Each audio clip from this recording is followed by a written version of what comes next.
Vamos a hacer el problema 11 del seminario 10. Este es un problema de solubilidad y autocomplejación. Cuando hablamos de autocomplejación nos referimos a un ion que es capaz de formar precipitados y complejos con la misma especie. En particular, en este problema vamos a trabajar con el estaño y los oxidrilos. El estaño puede precipitar como hidróxido de estaño, pero a la vez puede formar complejos con los oxidrilos, ¿sí? Bien, entonces el enunciado del ejercicio nos plantea lo siguiente. El estaño más 2 forma complejos con hidróxidos con hasta 4 ligandos. Plantea un balance de masa para estaño más 2 y a partir del mismo obtenga una expresión de solubilidad versus pH. Calcule la solubilidad a 3 pHs distintos, 1, 5 y 14. Explique los resultados. Indique a qué pH podría mantener una solución de 10 a la menos 3 molar de estaño 2 sin que precipite su hidróxido. Para resolver esto, lo primero que tenemos que hacer es plantearnos todos los equilibrios que están involucrados en el sistema en el que estamos trabajando. ¿Qué equilibrios tenemos acá? Bueno, lo que nos dan en el enunciado. La formación del hidróxido de estaño y la formación de cada uno de los complejos de estaño con oxidrilos. En particular tenemos 4 complejos. Es fácil ver que todo lo que esté disuelto como estaño va a estar o como estaño más 2 o como cada uno de los complejos. Por lo tanto, la solubilidad total del estaño va a estar dada por la concentración de estaño más cada uno de los complejos. ¿Sí? Entonces planteamos una expresión para la solubilidad del estaño y es esta que tenemos acá. Con esta expresión vamos a trabajar para obtener una expresión que solo dependa del pH. En nuestro caso lo vamos a hacer para que solo dependa de oxidrilos y después vamos a ver que con esa expresión es fácil trabajar para calcular la solubilidad a cualquier pH que nos dé. Entonces, ¿qué es lo que vamos a hacer? Bueno, con la expresión que tuvimos, lo primero que vamos a hacer es reemplazar la expresión de cada complejo con la que sale de la constante de formación de ese complejo. Fíjense que en particular les va a quedar de esta forma que tenemos acá, ¿sí? Fíjense que el primer complejo lo pueden reemplazar con esta expresión, el segundo con esta y así sucesivamente. Lo que hacemos con esta expresión es sacar factor común estaño más 2, porque fíjense que todas tenemos estaño más 2, y nos termina quedando esa expresión de ahí. Esta expresión hasta ahora depende de la concentración de estaño y de la concentración de oxidrilos. ¿Y qué hacemos en el paso subsiguiente? A la concentración de estaño la reemplazamos con la expresión que sacamos del KPS. Fíjense que esta expresión que tenemos acá ahora únicamente depende de la concentración de oxidrilos y de las constantes de formación y el KPS. Entonces, para cualquier concentración de oxidrilos que nos den, vamos a poder calcular la solubilidad, que es nuestro objetivo. Esta expresión en realidad entonces solo depende del pH, porque para cualquier pH yo puedo conocer la concentración de protones y con ella calcular la concentración de oxidrilos, meterme en esta expresión y calcular entonces la solubilidad. Con eso vamos a hacer el punto del cálculo de la solubilidad a los pH que nos pidieron. Bien, entonces lo que nos pedía el ejercicio era el cálculo de las solubilidades a pHs 1, 5 y 14. Entonces, para poder calcular estos valores, lo que tenemos que hacer es lo siguiente. Nosotros tenemos nuestra expresión y podemos plantear que si el pH va a ser igual a 1, la concentración de protones entonces va a ser igual a 10 a la menos 1, entonces la concentración de oxidrilos va a ser 10 a la menos 13, y con esta concentración de oxidrilos nos metemos en esta expresión para calcular la solubilidad. ¿Sí? Hacemos lo mismo para cada uno de los pHs y obtenemos las distintas solubilidades.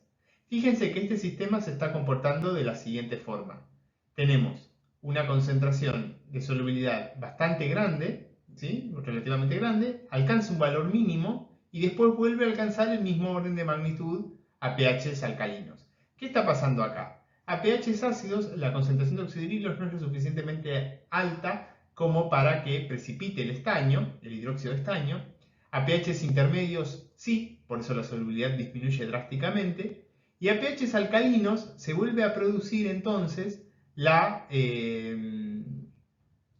redisolución producto de la formación de complejos. Es decir, ahora hay tanto oxidrilo disponible que el hidróxido que se había formado se redisuelve por la formación de complejos.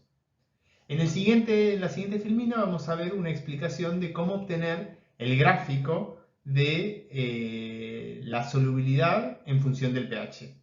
En particular, vamos a obtener el logaritmo de la solubilidad en función del pH. Graficar pHs en función de la solubilidad para poder obtener un gráfico de ver cómo se comporta la solubilidad en función del pH.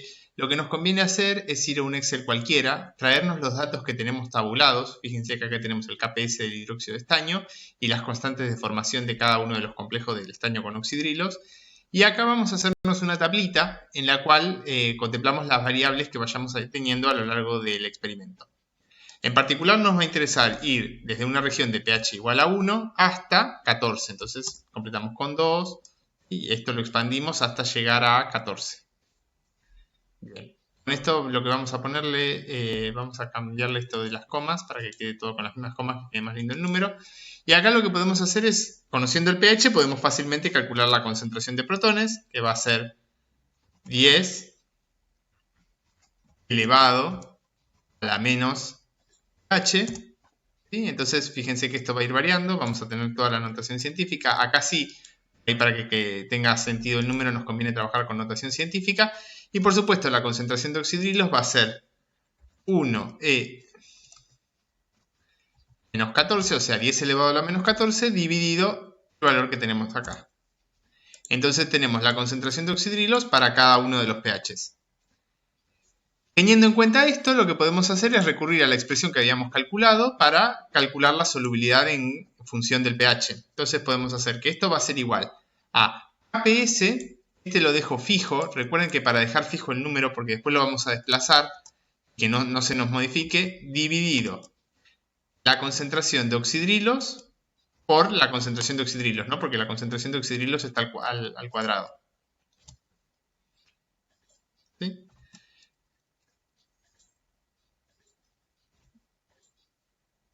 De 8. A toda esta expresión la voy a multiplicar por el otro término, ¿sí? Que depende de las constantes. Entonces es 1 más K1 también la dejo fija, por la concentración de oxidrilos, más K2, más K2, que también la dejo fija, la concentración de oxidrilos, porque es la concentración de oxidrilos al cuadrado la que multiplica K2, más K3 también la dejo fija, por esto, por esto, por esto. ¿Sí? Más, y por último, B5, que vendría a ser la constante 4, ¿sí? Por D8, por D8, por D8, por D8, porque está a la cuarta, ¿no? ¿Sí? Bueno, ahora multiplico y obtengo el valor de la solubilidad. Fíjense que puedo expandir hacia abajo y voy a obtener la solubilidad a cada uno de los pHs. Fíjense cómo se comporta el sistema de acuerdo a lo que habíamos visto en lo que habíamos calculado en la parte anterior. La solubilidad arranca con un valor elevado, producto de que no hay suficiente oxidrilo en el medio como para que precipite el hidróxido de estaño. A medida que vamos alcalinizando el sistema, la solubilidad disminuye, alcanza unos valores mínimos. Acá, fíjense que a pH 8 pareciera que la solubilidad va a ser mínima. Después vuelve a subir, producto de que ya ahora hay tanto oxidrilo disponible que se favorece la redisolución del precipitado por la formación de complejos. Acá podríamos hacer nosotros el gráfico de pH versus solubilidad, pero ese gráfico, como tiene valores de muy diferente escala, fíjense que acá tenemos valores de 10 a la menos 1 y acá tenemos valores de 10 a la menos 6, ese gráfico suele ser difícil de interpretar porque quedan muy bajos los puntos por debajo, o sea, digamos, cubrimos un rango de espectro muy grande. Entonces lo que conviene a veces graficar es el logaritmo de la solubilidad, que lo calculamos obviamente como log del valor que tenemos acá. ¿Sí? Y esto desplazamos hacia abajo y obtenemos el gráfico. Fíjense entonces que lo que podemos hacer nosotros es graficar pH versus el logaritmo de la solubilidad. Y ahora vamos a insertar gráfico, dispersión XY. Obtenemos una curva, ¿sí? Una curva como esta, en la cual, ¿qué estamos haciendo? De solubilidad versus pH. Venimos acá, añadimos elemento al gráfico, podemos añadirle títulos al eje, el eje horizontal. Este de acá va a ser el pH. Y este de acá, dijimos que era logaritmo de la solubilidad. ¿Sí? Entonces nos queda un gráfico de este estilo. Fíjense qué es lo que está pasando acá. La solubilidad es más grande en estas condiciones y empieza a disminuir, disminuir. Se hace mínima en esta zona, en los pH que habíamos dicho, a pH 8, y después se vuelve a redisolver producto de la formación de precipitados. Con esto, con este gráfico, es que podemos resolver el problema final del enunciado, en el cual nos pide decir qué va a pasar con una solución cuya concentración.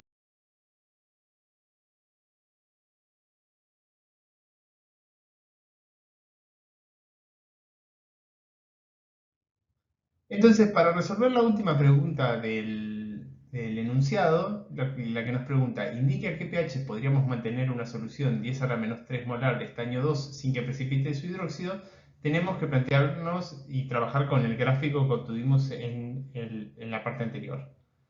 ¿Qué hacemos con el gráfico? Fíjense, si la concentración de estaño es del orden de 10 a la menos 3 molar, lo que está pasando acá es que estamos, por ejemplo, el logaritmo de la concentración va a ser menos 3. Entonces imagínense que tengamos una solución 10 a la menos 3 molar de estaño y está preparada con pH 1, es decir, en medio muy ácido. En particular nos vamos a encontrar en este punto de acá. Fíjense, el pH es 1 y la concentración es menos 3. El logaritmo de la concentración sería menos 3. Ese punto de acá, nosotros, ¿qué podemos hacer con esa solución? Podemos empezar a alcalinizar. Si empezamos a alcalinizar, lo que va a pasar es que nos vamos a ir moviendo a pHs alcalinos. ¿Cómo podríamos hacer para alcalinizar? Implicaría ir agregando granallas de hidróxido de sodio. Entonces, no se va a modificar el volumen, la concentración de estaño va a seguir siendo la misma, pero efectivamente el pH se va a ir haciendo más alcalino, ¿sí? Porque vamos agregando hidróxido de sodio. Entonces nos vamos moviendo por esta zona de acá. La concentración se mantiene igual, pero el pH se va alcalinizando. Para toda esta región que estamos definiendo acá, fíjense que la concentración es menor que la solubilidad. Por lo tanto, el sistema va a estar todo disuelto. Pero vamos a agregar hidróxido hasta un determinado punto en el cual el sistema va a estar en equilibrio, es decir, todavía no vamos a ver la formación de precipitado, pero al agregado de un poco de hidróxido, ¿qué va a pasar? La concentración va a superar a la solubilidad y entonces se va a empezar a producir la precipitación. ¿Sí? Entonces, en esta región de acá va a estar todo disuelto, pero a este pH que tenemos por acá va a empezar a producirse la precipitación del hidróxido de estaño. Por lo tanto, a este pH que tenemos acá se empieza a producir la precipitación. Es decir, que para pH menores que 3 va a estar todo disuelto. Bien, si seguimos alcalinizando el sistema y podemos agregar más y más hidróxido, fíjense que se va a continuar produciendo precipitación, o sea, va a continuar con precipitado el sistema. ¿Por qué? Porque la concentración es mayor que la solubilidad, pero si seguimos agregando y seguimos agregando, vamos a llegar a un nuevo punto en el cual la concentración se vuelve a cruzar con la solubilidad. Es decir, que acá, fíjense que en esta región de acá, lo que pasó es que ahora, pese a que continuaba precipitando hidróxido, como empieza a haber un exceso de hidróxido, se empieza a redisolver el sólido producto de la formación de complejos. Y se vuelve entonces a producir se vuelve a producir una redisolución. Pero en este punto, perdón, es en este punto que se va a producir la redisolución completa del precipitado que se había formado en estas condiciones. De forma tal que, bueno, después de que agreguemos la próxima granalla de hidróxido, se va a producir la redisolución del precipitado. Entonces, para todos los pH que estén en esta zona, va a estar todo disuelto. Entonces, fíjense que en esta zona va a estar todo disuelto. En esta zona vamos a tener precipitado y en esta zona vamos a tener todo redisuelto nuevamente. Entonces, a este pH vamos a tener todo redisuelto. Entonces, cuando nos preguntan ¿a qué pH podemos trabajar sin que precipite su hidróxido? La respuesta es, vamos a tener todo disuelto a pHs menores que 3, de acuerdo a lo que vemos acá, y a pHs mayores que 12. Fíjense que este gráfico cambia si, por ejemplo, trabajásemos con otra concentración de estaño. Si, por ejemplo, la concentración de estaño fuese, si estas conclusiones cambian si trabajásemos otra concentración de estaño. Si, por ejemplo, la concentración de estaño es 10 a la menos 4 molar, lo que va a pasar acá es que, fíjense, nosotros ahora vamos a trabajar acá, en este punto se cruzan, es decir, que en el pH en el que se empieza a producir la precipitación es pH 4 y el pH en el que se redisuelve todo es pH 11.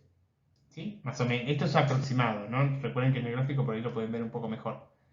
Lo podemos obtener con mayor precisión el valor de la redisolución. Entonces, para este caso, por ejemplo, el rango de pHs en el que está todo empieza a haber precipitado es más pequeño, ¿sí? Y por último, si trabajamos a pHs, por ejemplo, a concentraciones de estaño muy bajas, como por ejemplo podría ser 10 a la menos 6 molar, no veríamos en ningún momento que se forme precipitado porque la concentración es menor que la necesaria para que se empiece a producir la precipitación.